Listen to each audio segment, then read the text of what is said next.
Anticoagulation is a particular subject of interest when it comes to safe medicines use.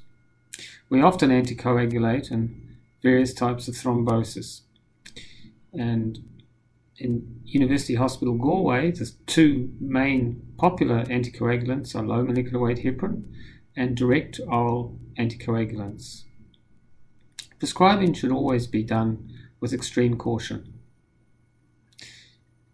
And we remind you of the World Health Organization safety initiative involving medications and prevention of harm. Anticoagulants and antiplatelets are listed in the top 5 big classes of drugs that cause serious harm, resulting in over 1,000 admissions to Scottish hospitals every week.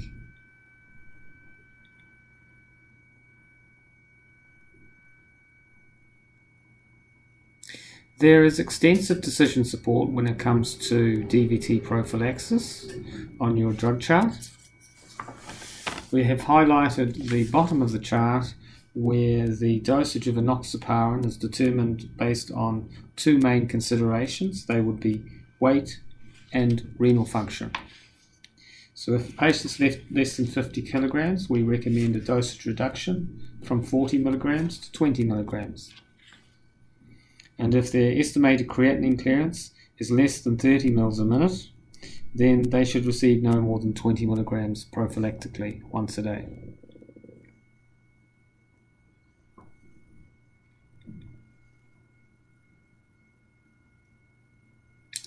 The GAP app, which is available on iTunes and the Play Store, is useful in that it estimates creatinine clearance for the drugs gentamicin and vancomycin.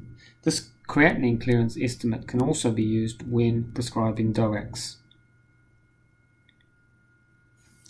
On pages 24 and 25 of your drug chart, you will find extensive decision support, which has been produced by the pharmacy and haematology directorates.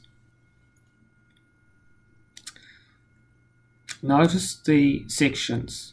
Section 1 talks about treatment choices, when or when not to use a DOAC, for example, in antiphospholipid syndrome,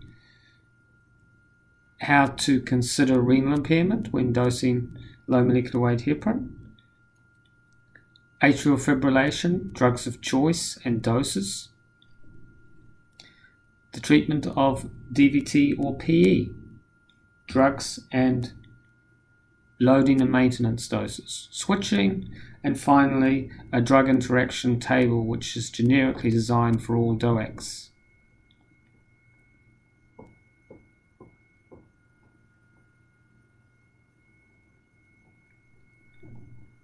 So it's important to understand that with all low molecular weight heparins and DOACs, kidney function must be considered. Tinzaparin is our first choice drug when it comes to treatment of thrombosis, and enoxaparin is our first choice when it comes to acute coronary syndromes.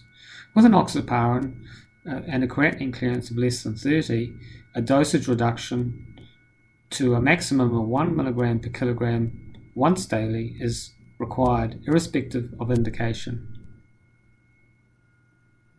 And whenever prescribing an anticoagulant, you should always review the drug chart for any other drug affecting hemostasis. That would include prophylactic heparins when charting a DOAC, antiplatelet agents, non-steroidals, anything that may affect bleeding function.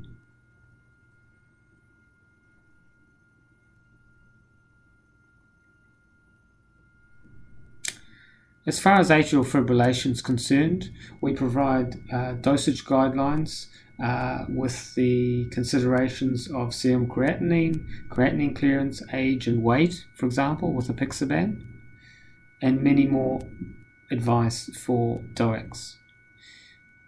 We also provide extensive information for warfarin dosing. You can find this on page 9. We tell you when combination therapy may be required with an antiplatelet, how to rapidly initiate warfarin therapy and to avoid excessive dosing, and also when slow induction would be required and how you might do that. We also provide guidance on dosage adjustments for patients on warfarin maintenance, remembering that the weekly dose must be considered. Remember, starting anticoagulation is easy, but most importantly, we must review what should be stopped. And it is this thing that we often forget to do when we're prescribing.